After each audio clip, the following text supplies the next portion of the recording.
नमस्ते बच्चों। आज मैं आप लोगों को क्लास 7 वसंत का पाठ शाम एक किसान इसका मैं एमसीक्यू पढ़ाने जा रही हूँ।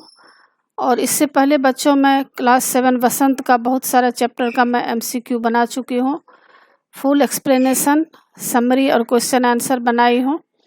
और हिंदी व्याकरण भी पढ़ा चुकी हूँ। बाल महाभारत बहुत ही आसान रूप में मैं पढ़ाई हूँ, साथ साथ उसमें क्वेश्चन आंसर भी दिया हुआ है।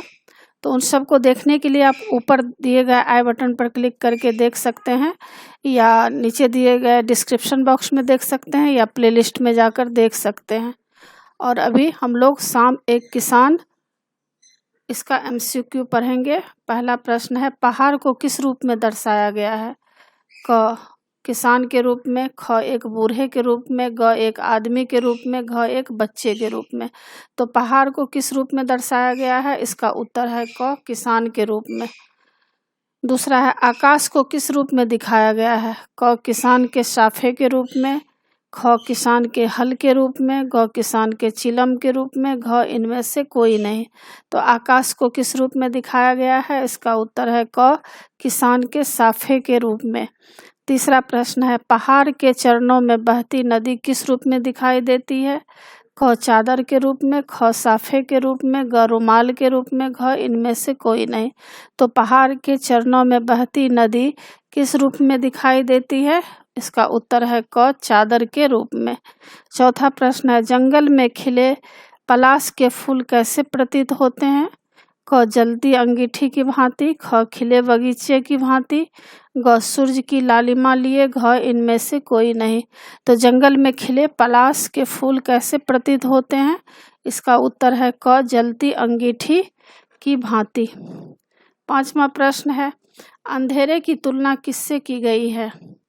क झुंड में बैठी भेड़ों से, ख चिलम से, ग आग से, घ सुलगती आग से। तो अंधेरे की तुलना किससे की गई है?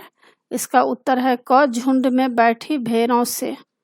दूसरा है, अचानक बोला मोर जैसे किसी ने आवाज दी, सुनते हो? चिलम औंधी, धुआं उठा, सूरज डूबा, अंधेरा छा गया। तो इसमें इस पैराग्राफ के तहत आपको एमसीक्यू पूछे जाएंगे। शब्दार्थ है, औंधी का उल्टी, डूबा का अस्त।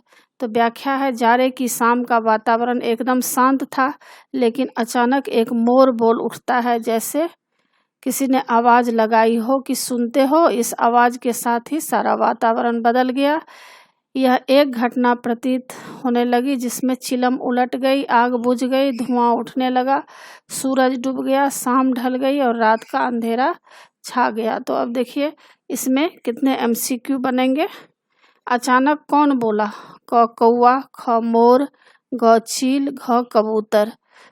तो अचानक कौन बोला? इसका उत्तर है ख मोर बोला। दूसरा, मोर ने शाम के समय को क्या आवाज दी? क जाते हो, ख रुकते हो, ग सुनते हो, घ क्या कहते हो। तो मोर ने शाम के समय को क्या आवाज दी? इसका उत्तर है ग सुनते हो। तीसरा प्रश्न है, किस मौसम की शाम का वर्णन है? क गर्मी की, ख वर्षा की, ग जाड़े की, घ इनमें से कोई नहीं। तो किस मौसम की शाम का वर्णन है? इसका उत्तर है ग जाड़े की। चौथा है, चिलम औंधी होने से क्या तात्पर्य है?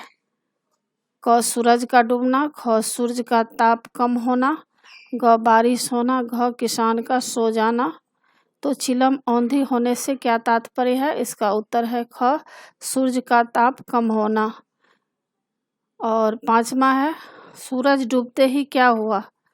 क तेज प्रकाश, ख चारों ओर अंधकार, ग शाम हो गई, घ चारों ओर प्रकाश फैल गया। तो सूरज डूबते ही क्या हुआ? इसका उत्तर है ख चारों ओर अंधकार हो गया। तो ये था बच्चों एमसीक्यू, और इसमें कुछ प्रश्न उत्तर भी देख लेते हैं एग्जाम के लिए। प्रश्न है कि इस कविता में शाम के दृश्य को किसान के रूप में दिखाया गया है। यह एक रूपक है। इसे बताने के लिए 5 एक रूपताओं की जोड़ी बनाई गई है। इन्हें उपमा कहते हैं।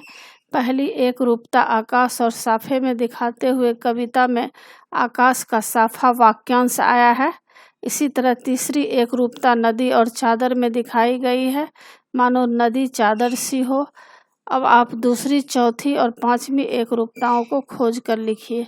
तो इसका उत्तर यह है, दूसरी एक रूपता क्या है? चिलम सूरज सी। चौथी एक रूपता अंगीठी पलाश के फूलों सी। और पांचवी एक रूपता अंधकार भेड़ों के झुंड सा। दूसरा प्रश्न है, शाम का दृश्य अपने घर की छत या खिड़की से देखकर बताइए। शाम कब से शुरू हो गई? इसका उत्तर है, सूर्य के पश्चिम में पहुंचते ही शाम होने का आभास होने लगता है। ख प्रश्न है, तब से लेकर सूरज डूबने में कितना समय लग गया? उत्तर, शाम से सूरज के डूबने तक में लगभग 1 से 1.5 घंटे का समय लगा। ग है, इस बीच आसमान में क्या क्या परिवर्तन आए? उत्तर है, ग का पश्चिम आकाश पर सिंदूरी, नारंगी तथा बैगनी रंग के बादलों की से दिशा ढक गई। तीसरा प्रश्न है, मोर के बोलने पर कवि को लगा जैसे किसी ने कहा हो, सुनते हो? नीचे दिए गए पक्षियों की बोली सुनकर उन्हें भी 1 या 2 शब्दों में बांधिए, जैसे कबूतर, कौवा, मैना, तोता, चील, हंस आदि। उत्तर, कबूतर, कहाँ जा रहे हो? मैना, तुम मनमोहक हो। चील, थोड़ी देर तो रुको। कौवा, सुनो, रात न होने दो। तोता, तुम्हारा समय निराला है। हंस, तुम्हारा कोई मुकाबला नहीं। तो बच्चों, इसी के साथ पाठ की समाप्ति होती है। आशा है आप लोगों को सारा पाठ अच्छी तरह समझ में आ गया होगा और एग्ज़ाम के लिए अच्छी तरह तैयार कर लीजिएगा। और बच्चों, आप मेरे चैनल देवज नागरी को ज़रूर सब्सक्राइब कीजिएगा और सब्सक्राइब के बगल में बेल आइकन बटन है, उसे क्लिक कीजिएगा, लाइक कीजिएगा और शेयर कीजिएगा। कमेंट्स ज़रूर कीजिएगा कि आपको यह पाठ कैसा लगा। और बच्चों, मैं बसंत क्लास 7 का भी बहुत सारे चैप्टर का मैं बाल महाभारत का क्वेश्चन आंसर भी बना चुकी हूँ और उसका एक्सप्लेनेशन भी कर चुकी हूँ, तो आप उन लोगों उसको भी ज़रूर देखिएगा। इसी के साथ पाठ की समाप्ति होती है। धन्यवाद बच्चों।